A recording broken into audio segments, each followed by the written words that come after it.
Y saludamos a Dora Cecilia Saldarriaga. Ella es abogada, pero también una mujer que en política ha sido líder, fue concejal de Medellín por el movimiento Estamos Listas. No se me olvida nunca porque ese nombre me encantó, Estamos Listas, pero hoy ya no es de ese movimiento, es de otro movimiento que ella nos lo va a recordar ya mismo. Bienvenida, Dora Cecilia Saldarriaga. Clicracia, el poder de la información, no clic, la democracia en la información, formación para la democracia. Bienvenida. Muy buenos días, ¿cómo amanecen? Muy bien, muy bien. ¿Cómo está usted? Profesora universitaria, específicamente de Derecho Constitucional, ¿cierto? Constitucional colombiano, la mejor clase que se da en Derecho. Es que yo, pues ya se habrá dado cuenta usted, Dora Cecilia, que yo estudié Derecho, por lo que estaba contando hace un instante. Sí. Lo que pasa es que no lo ejerzo acá. Uno siempre lo ejerce.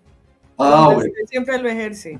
Cuando a uno le preguntan cuando empieza a estudiar, oiga, ¿y usted por qué está estudiando esto? Aquello, lo demás allá. Pues a mí me preguntaron por qué está estudiando Derecho. Y yo dije, no, pues porque quiero ser un buen periodista. Y le sonó muy raro. ¿Ah, sí? ¿Cómo así? Sí, porque veo que al periodismo le falta mucho rigor, hay mucha falta de precisión, que por ello quiero ser un buen periodista. Y yo creo, Dora Cecilia, sin que suene muy pedante, que he cumplido con mi propósito. Yo no sé si lo que estaba diciendo ahora, a pesar de que no es constitucional, es derecho de familia. Si usted recuerda, lo que dije no está errado, ¿cierto? Acerca de que luego baja, luego sube y luego se extiende cuando se trata de sucesiones. Sí, incluso iba a decir con lo que usted acaba de decir que a mí me sirvió mucho ser abogada para ser concejala. Creo que cualifiqué mucho también mi servicio porque nunca me había servido tanto el derecho. Ay, qué maravilla que lo diga. ¿Y sabe por qué me gusta que lo diga? Porque es que aquí todos los días estamos cantaleteando, aunque suene maluco, porque falta mucha formación de nuestra clase política. Y no solamente formación académica, que tiene que ser muy importante, sino también es que lo académico debe dar formación profesional. Si usted se sienta en una curul, cuando dice algo, lo dice con conocimiento, no porque se le ocurrió, no porque opina, no porque cree, y ahí es cuando terminan cometiendo muchos errores y desprestigiando la política. En cambio, cuando una persona como usted se sienta en la curul y dice con conocimiento y con experticia algo, uno la respeta la política. Entonces, eso es muy importante y la felicito. Oye, ¿cómo llamaron el movimiento de ahora? Electas. Electas, también me gusta, bonito. Estamos listas, ya no está, pero electas. No, ellas sí siguen, ellas siguen. Ah, es que usted fue que decidió pasar. Yo renuncié. Ya. Bueno, pero como el movimiento no hay problema, bueno, no hay problema de transfugismo porque finalmente también ha pasado mucho tiempo. Bueno, Dora Cecilia, a lo que vinimos, agradeciéndole mucho por su presencia. Hemos hablado de la consulta popular que ya sabemos se hundió en el Senado de la República y generó toda clase de reacciones positivas, negativas, en contra y demás. Y ahora ha dicho, va a empezar por aquí, por lo noticioso, ha dicho el presidente de la República, Gustavo Petro, que va a radicar nuevamente la consulta popular, cambiando unas palabras o agregándole unas preguntas en torno a la reforma a la salud. ¿Eso se puede, Dora Cecilia? Digamos que sí se puede presentar porque la ley 1757, o sea, habría muchas cosas que yo quisiera hablar, incluso lo que pasó en el Congreso con los debates, que pasaron cosas no raras, bueno, unas sí raras, pero otras que tendrían una explicación de por qué se quiere mejor tramitar la apelación del hundimiento de la reforma que tramitar la consulta. Eso tiene una explicación y hubo unos movimientos políticos muy estratégicos. O sea, me vi el debate que duró como el de la consulta como 8 horas y el de la apelación 7. Y ahorita pues quisiera como hablar de eso para poder explicarles.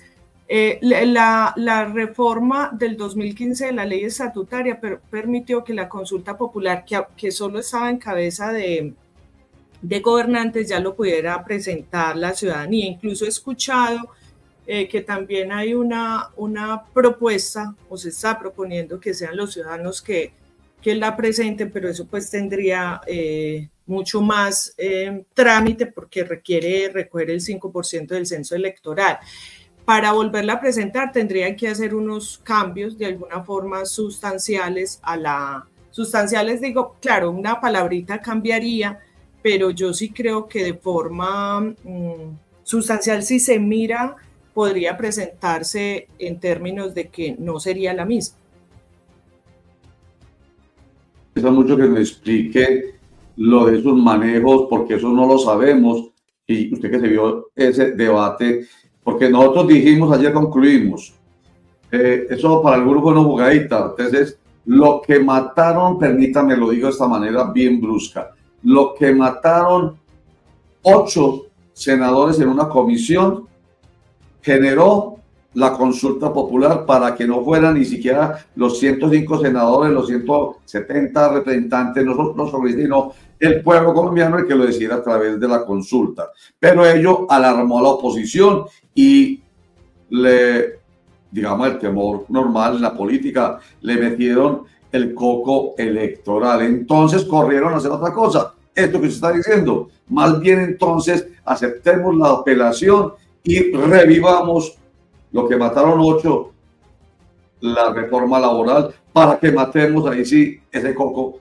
de la consulta. Entonces, por eso es tan importante que nos diga cuál fue el manejo para revivir esa reforma. Voy a tratar de ser breve porque es mucha información, pero uno, hay que recordar que la consulta lo que hace es revivir unos derechos que vía ley los tumbó Álvaro Uribe en el 2002. Creo que el contexto histórico es importante. O sea, no es unos derechos por allá supremamente raros, sino unos derechos que vía normativa en el 2002 no los eliminaron a los trabajadores. Una de las cosas raras es que el proyecto en la Comisión Séptima, cuando se radica un proyecto, lo que se hace es que asignan unos ponentes. El ponente o la ponente tiene la posibilidad de presentar su proyecto, que puede ser una ponencia positiva o una ponencia negativa. Si tenemos varios ponentes, uno puede presentar una positiva y otra negativa. Digamos que eso es lo normal. Primer cosa extraña que mencionan los congresistas, pues yo nunca he sido congresista, que nunca había pasado, es que los que no eran ponentes firmaron ponencia negativa.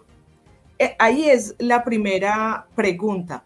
No, ya de entrada habían cantado el voto, entonces por tanto no iba a haber una deliberación sustantiva. ¿Qué digo deliberación sustantiva? No es sentarse y votar a pupitracio limpio, sino yo presento mi ponencia negativa y listo. Si yo quiero votarla, damos el debate y la hundimos. Pero entonces, quienes no eran ponentes la firmaron. Eso es muy raro.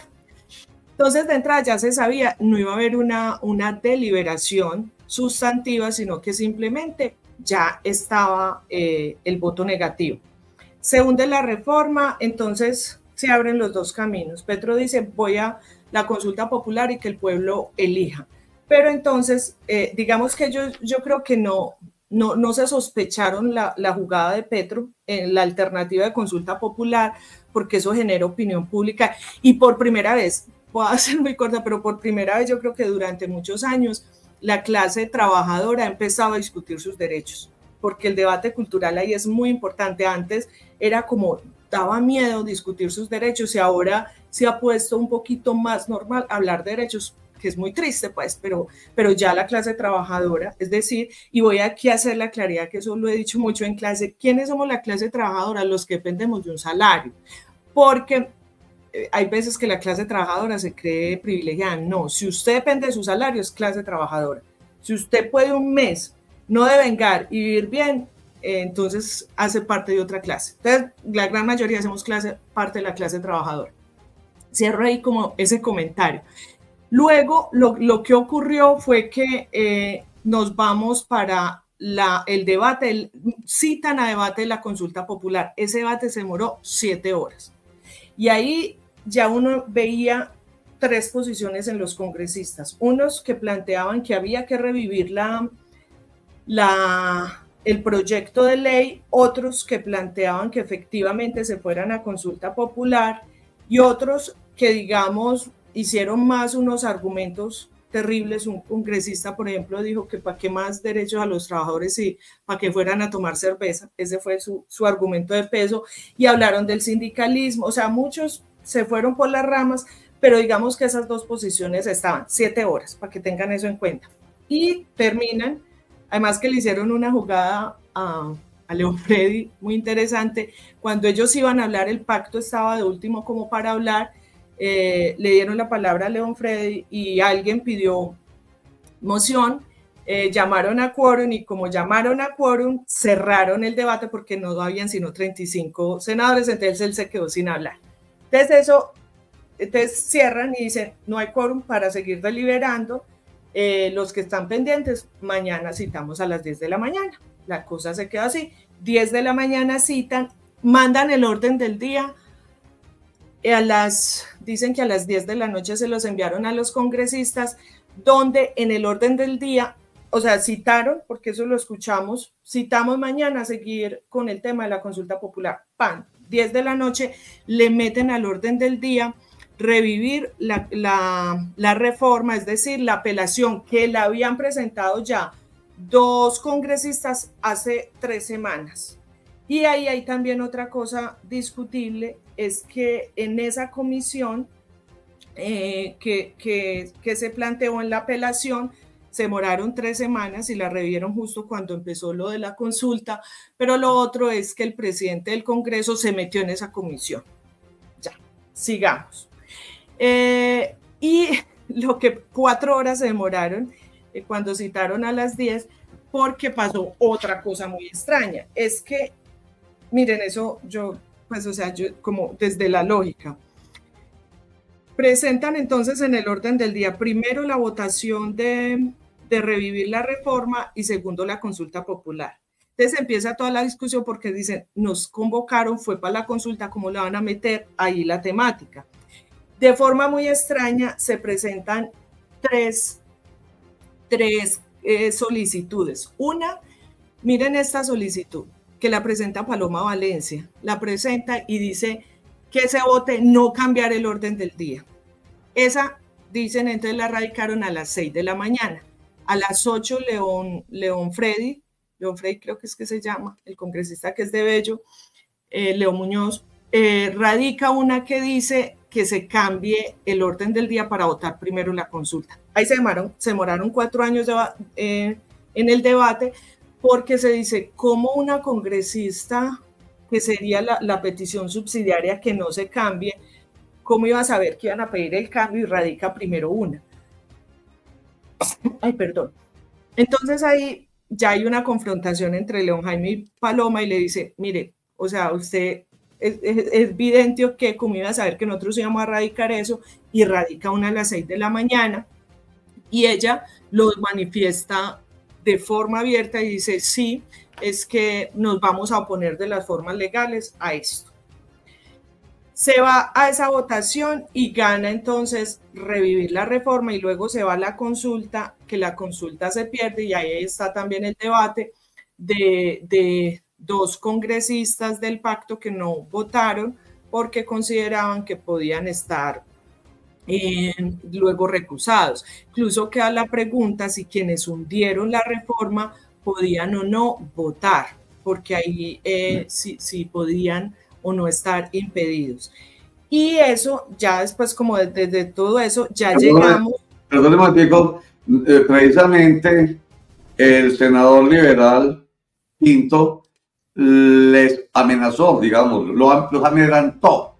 Les dijo, señores, ustedes verán, y a propósito de lo que hicimos, conversamos al principio, de si son abogados o no abogados. Bueno, el congresista, el diputado, el concejal, el edil no tiene que ser abogado, pero sí tiene que estar muy bien asesorado. Pues, ¿qué tal un legislativo sin alguien que no tenga ni idea de lo que es el derecho? Entonces, usted sabe, decía el senador Pinto, ¿usted es abogado? No, como un poco con sorna, ¿no? Es lo que va a saber de esto.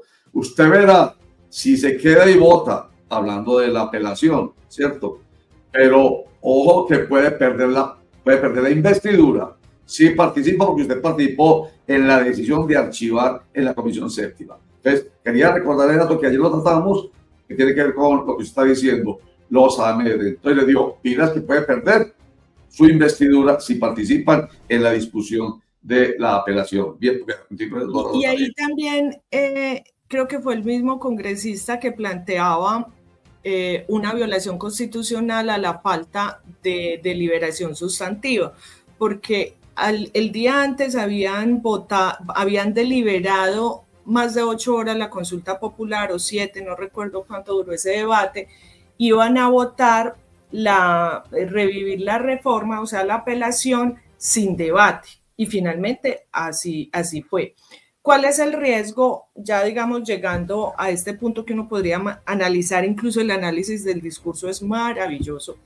Mi posición muy personal es que finalmente, y yo lo dije en clase antes de estas votaciones, yo aquí lo que se está disputando es la puja de quién se nombra el defensor del proletariado. O sea, esa es la puja. Si el Congreso, que ya había dicho, o sea, con sus actos, había dicho no me importa y tiene una visión más empresarial, y habría que mirar quién les financia la campaña, y ahí abriríamos otro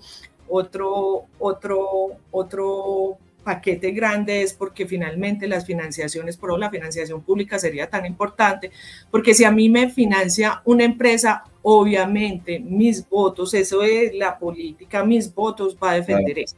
Entonces, bueno, ¿cuál es el riesgo, Roger, en estos momentos? El discurso es, independiente de cómo salga, quien lo haga, lo importante es los derechos de los trabajadores. Con la consulta teníamos la posibilidad, habían unas preguntitas ahí medio enredadas, pero con la posibilidad de que usted votara si sí o no. Pero en el trámite legislativo todo puede cambiar. Incluso ya cuando yo escuché una entrevista que le hizo María Jimena Duzana al presidente del Congreso, y el presidente decía, con 7 podemos estar de acuerdo, con 5 no, pero dentro de esas 7, por ejemplo, el horario, Petro proponía a las 6, no, nosotros proponemos a las 8, es decir, que en el trámite legislativo todo puede pasar.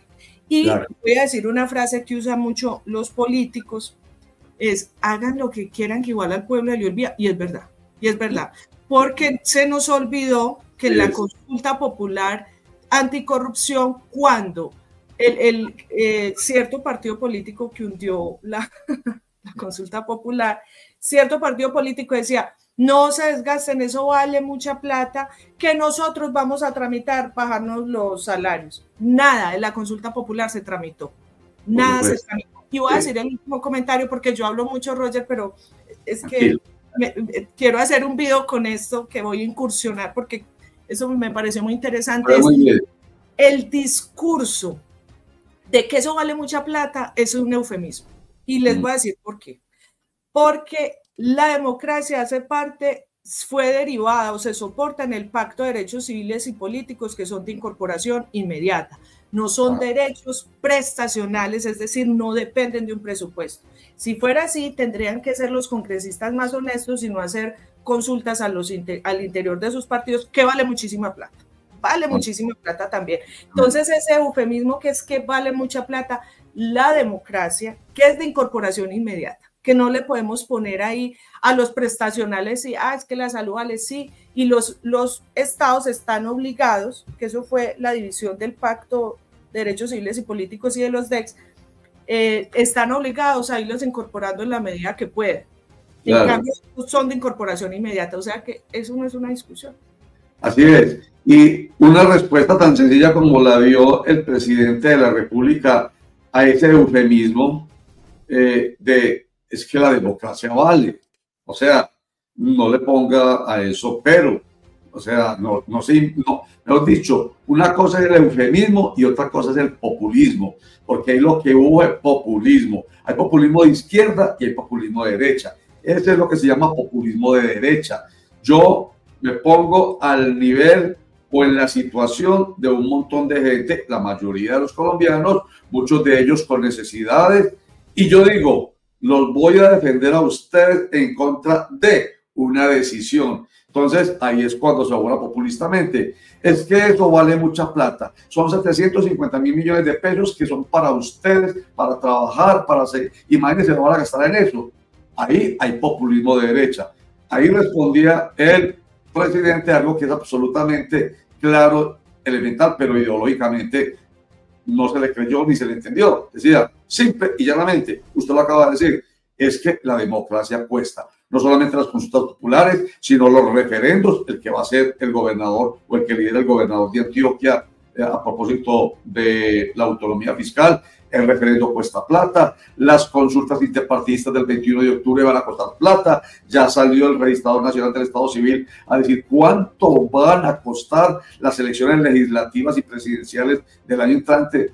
La democracia cuesta plata. Y cuando hablamos de 7 mecanismos de participación democrática, como el voto del año entrante, o la consulta popular, o el referendo del gobernador de Antioquia, o el plebiscito, o cualquiera de esos mecanismos de participación que permiten que realmente se materialice nuestra Constitución de 1991, eso cuesta plata, no tiene vuelta de hoja. Oiga, tenemos aquí a Freddy Muñoz, que lo mencionó usted, que dijo, voy a interponer una tutela por, entre otras, el comentario que usted hizo. Escuchémoslo, por favor. Vamos a darle un instantico nomás. Aquí está, Freddy Muñoz. De lo sucedido el día de ayer en el Senado de la República, hechos bochornosos, trampa, lo anuncié que hoy iba a radicar la tutela. Acabo de radicar la tutela. Se vulneraron derechos, se violó la Constitución y la Ley Quinta, el derecho a la participación, no solamente de los senadores allí en el recinto, sino de la ciudadanía. Ese derecho que tenían para ir a las urnas, como dice la Constitución. Además, se viola la Ley Quinta, porque no permitieron ni siquiera el tiempo para la votación. No permitieron reabrir como lo denunciamos. Aquí se vulneran derechos también de elegir y ser elegido. No permitieron ninguna de estas cosas. Por eso radicamos la tutela. Lo que pasó el día de ayer, de verdad, es un mal ejemplo para la ciudadanía. El mensaje que mandó el Senado, el mensaje que mandó el presidente del Senado es lamentable para la ciudadanía. La imparcialidad es otro de los derechos que nos violaron. El presidente tenía que haber brindado las condiciones. Él no es el dueño del Congreso.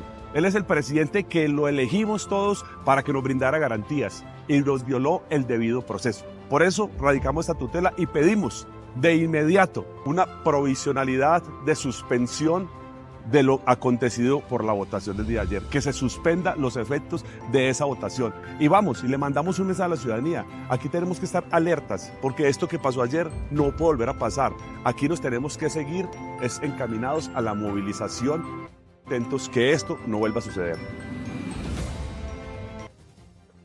Muy bien. Esta pues, Dora Cecilia Santarriaga, el comentario respecto a la tutela que va a interponer Freddy Muñoz. También la senadora María José Pizarro anunció lo mismo, que iba a interponer una tutela. Además, Marta Peralta de Piayú. Usted se da cuenta que ella la desconocieron. Vea, a ver si retomamos el instantico en que se presenta ese zafarrancho ahí, en el momento en que están haciendo el conteo de los votos, en el que se escucha decir, falta Marta Peralta, en fin, a ver si es. No, esa no es. Ese es el zafarrancho. Eso fue hecho, tomado a varias cámaras, es el momento bochornoso. Pero...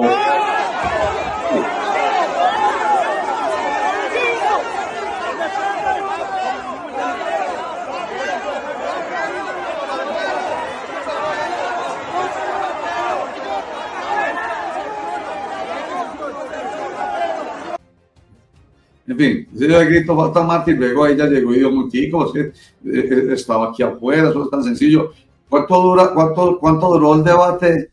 Dice usted, 7 horas. Como 7 horas, es que ahí está, o sea, el de la consulta popular el día antes, hasta que le cerraron a León Freddy, que no pudo hablar y había quedado en punta varios inscritos y llegan al día siguiente y cambian el orden del día.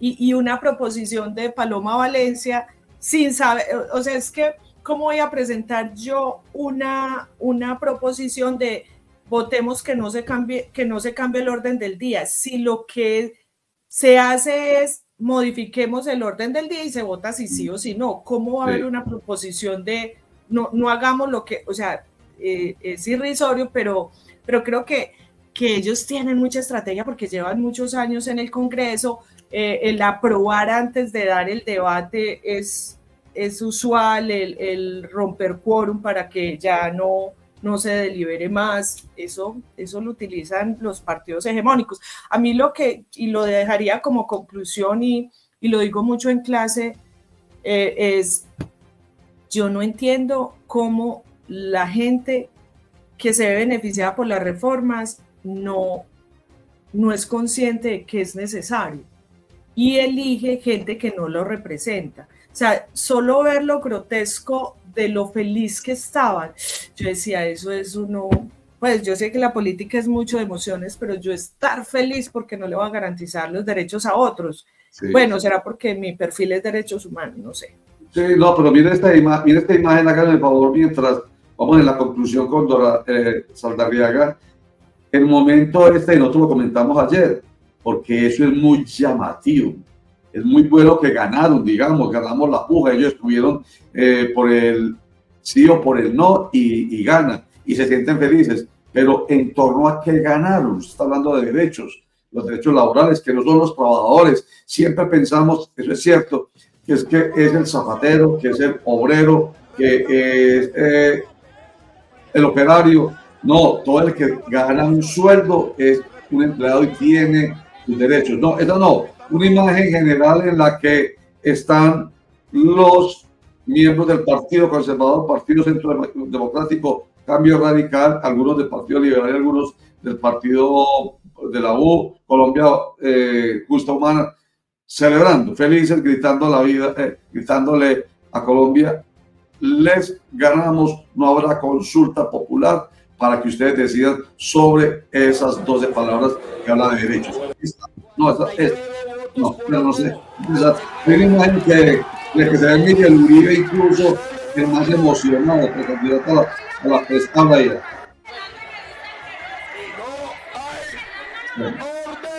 Bueno, hay otra imagen más bonita, pues, digo yo, bonita en el sentido de cuando se hace celebración. En fin, la gente no va a parar bolas a esto. ¿Sabe qué dijo el presidente Gustavo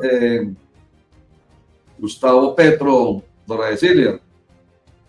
Invitó, entre comillas, a cartelear a los que votaron no se lleve a cabo la consulta popular en cada hogar, en cada rincón de Colombia. No sé si tenemos aquí ese pool, lo teníamos previsto. José, voy a decir lo ultimito. Señor. Es que la apelación quedó para la Comisión Cuarta. Y si se hace el análisis de los integrantes de la Comisión Cuarta, casi todos están en contra de esa reforma. Claro, o sea que... Entonces puede haber también un asunto de dilación para en este circo, para que se tranquilice la gente y luego decir, no nos dio la legislatura para hacer eso. Pero venga, nos va a decir antes de que se vaya. Sí, a ver, pasa a Comisión Cuarta.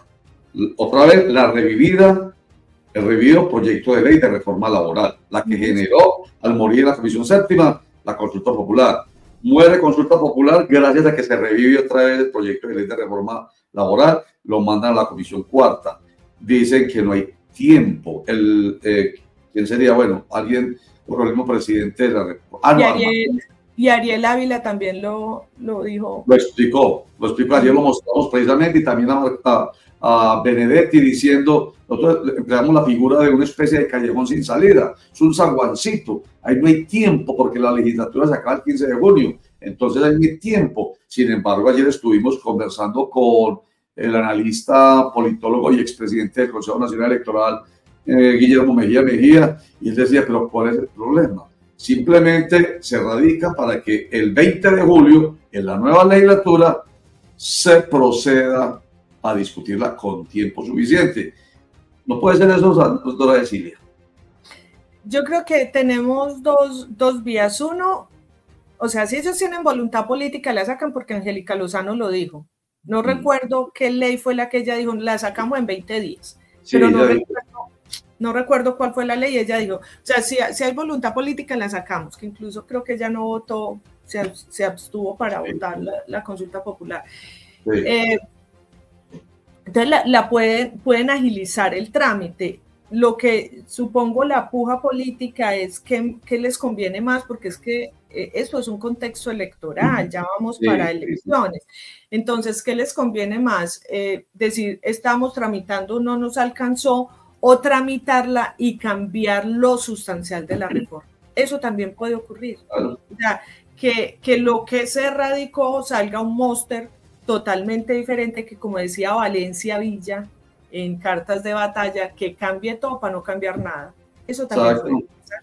No, pues esto nos deja una conclusión muy clara, y esto no es, digamos, suena opinión, pero usted es abogada, constitucionalista, además con experiencia en la actividad política. Yo también soy periodista viejo, de los que asentaba en temas de información política, y sé cómo me mueve la política en todos los ámbitos. Aquí el tema no es realmente en torno a defensa de derechos, en torno a defensa del interés general. Aquí el tema es político y defensa de un sector en el péndulo ideológico político, de un sector de unos intereses políticos y económicos, y por el otro lado, o defensa de un interés también políticos y también económicos, unos empresariales, otros más de la clase trabajadora.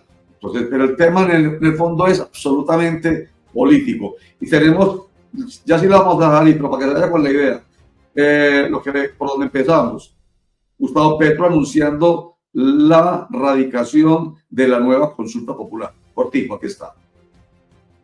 A lo que el gobierno había logrado concertar con la Cámara de Representantes en la reforma laboral. Eso lo tumbó la Comisión Séptima, ahora se revive, es un paso atrás del Senado. Se dieron cuenta que metieron las de caminar de manera horrorosa en la historia de Colombia, pero la consulta ya iba más adelante. Habrá que ver si el ponente, que ha sido un crítico total de la reforma laboral, ahora primo de Uribe, no es por ser primo, es malo, yo he hablado con él, pero ideológicamente es contrario a lo que aprobó la Cámara de Representantes y puede ser una trampa para el pueblo colombiano.